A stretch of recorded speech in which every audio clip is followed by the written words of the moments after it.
Imagina que tienes poco más de 20 años. Tu apellido ya está relacionado con bienes raíces, pero nadie fuera de tu ciudad sabe quién eres. Tu padre tiene un negocio sólido, construye departamentos para la clase media en Nueva York. No es un imperio, pero es un negocio estable, seguro, predecible. Y durante años lo observas trabajar, ves cómo negocia terrenos, cómo revisa contratos, cómo calcula el valor de cada propiedad. Ahí aprendes tu primera lección financiera. Las propiedades generan dinero incluso cuando no estás trabajando. Mientras duermes, mientras viajas, mientras haces cualquier otra cosa, los edificios siguen produciendo ingresos. Ese es el primer concepto que cambia tu forma de pensar. No trabajes por dinero, compra activos que trabajen por ti. Durante años ayudas en el negocio familiar, aprendes a negociar, aprendes a tratar con bancos, aprendes algo que muy pocos entienden cuando empiezan en los negocios. La deuda no siempre es mala. Si sabes usarla, puede convertirse en una herramienta. Pero hay un problema. El negocio familiar está en barrios comunes, buenos ingresos, pero nada espectacular. Y tú no quieres algo común, quieres algo más grande, mucho más grande. Quieres construir proyectos que todos puedan ver, proyectos que aparezcan en los periódicos, proyectos que hagan que tu nombre se escuche en toda la ciudad. Entonces tomas una decisión que muchos considerarían demasiado arriesgada: ir a Manhattan. En ese momento Manhattan no es la ciudad brillante que vemos hoy. Muchos edificios están deteriorados, la economía atraviesa una crisis, muchos inversionistas están abandonando la ciudad, pero ahí es donde ves tu oportunidad, porque en los negocios existe una regla que casi nadie sigue: compra cuando los demás tienen miedo. Cuando una ciudad entra en crisis, los precios bajan, y cuando los precios bajan, aparecen las oportunidades. Empiezas a buscar edificios viejos, propiedades abandonadas, proyectos que nadie quiere tocar. Ahí aparece uno de los momentos más importantes de tu carrera: un hotel antiguo llamado Commodore, un edificio enorme, pero completamente deteriorado. La mayoría de inversionistas lo ve como un problema. Tú lo ves como una oportunidad. Tu plan no es solo comprarlo, tu plan es transformarlo, pero necesitas algo que casi todos los empresarios jóvenes no tienen: capital. Entonces aplicas una estrategia que usarás durante toda tu carrera: negociación. Convences a inversionistas, convences a bancos, incluso convences a la ciudad de Nueva York para que te dé incentivos fiscales. Es una negociación enorme, compleja, pero finalmente el trato se cierra. El viejo hotel se transforma. Lo que antes era un edificio olvidado se convierte en un hotel moderno y lujoso. El proyecto es un éxito, y por primera vez tu nombre empieza a aparecer en todos los periódicos. Ese momento cambia tu carrera, porque descubres algo fundamental sobre los negocios. La visibilidad también es un activo. No basta con ganar dinero. La gente tiene que saber que lo estás ganando. A partir de ese momento tu estrategia cambia. No construyes edificios normales, construyes símbolos. Torres más grandes, más lujosas, más visibles. Edificios que dominan el skyline de la ciudad. Pero el verdadero secreto detrás de esa estrategia no es solo construir, es la mentalidad financiera detrás de cada decisión. Primero, pensar en grande. Mientras otros desarrolladores construyen proyectos seguros, tú buscas proyectos que llamen la atención. Segundo, usar el apalancamiento financiero. Utilizar deuda para financiar proyectos más grandes, multiplicar el tamaño de cada inversión. Y tercero, construir una marca. Porque cuando una marca se vuelve poderosa, el dinero empieza a seguirla.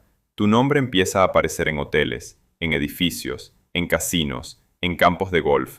Cada nuevo proyecto amplifica tu reputación. Cada proyecto aumenta el valor de tu marca.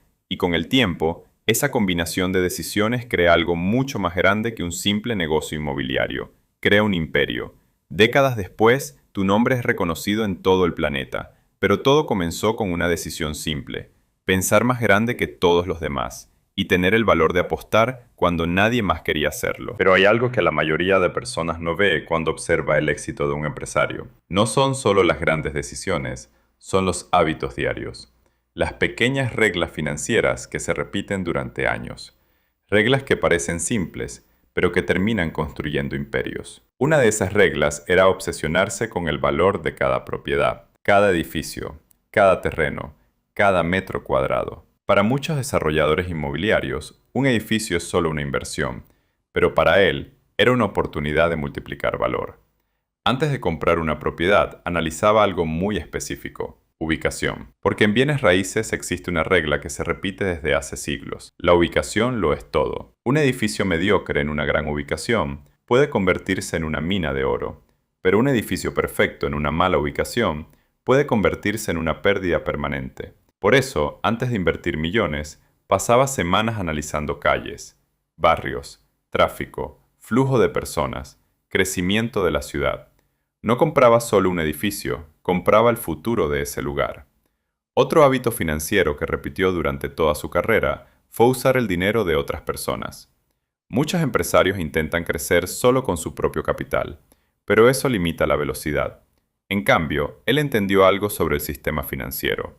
Los bancos están dispuestos a prestar dinero si creen que el proyecto generará ganancias.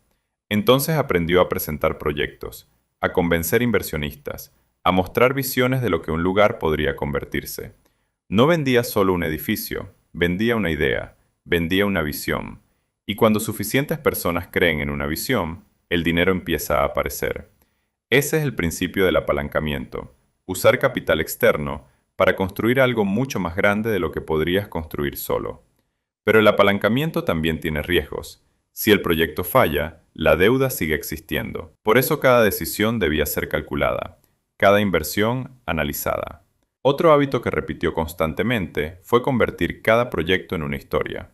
Porque en los negocios modernos, la percepción tiene valor. Cuando un edificio se convierte en un símbolo, su precio aumenta. Cuando un proyecto se vuelve famoso, los inversionistas aparecen.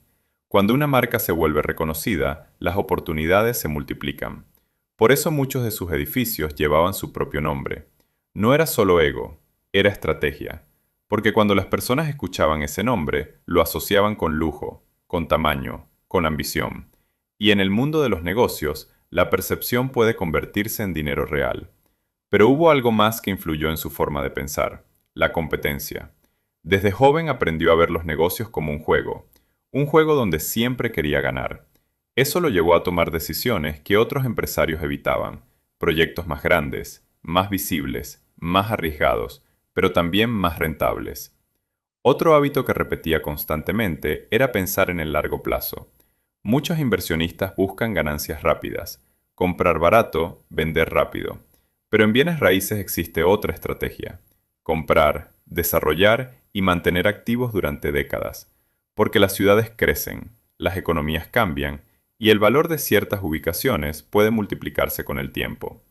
Algunos de sus proyectos tardaron años en completarse, años de negociaciones, años de construcción, años de planificación.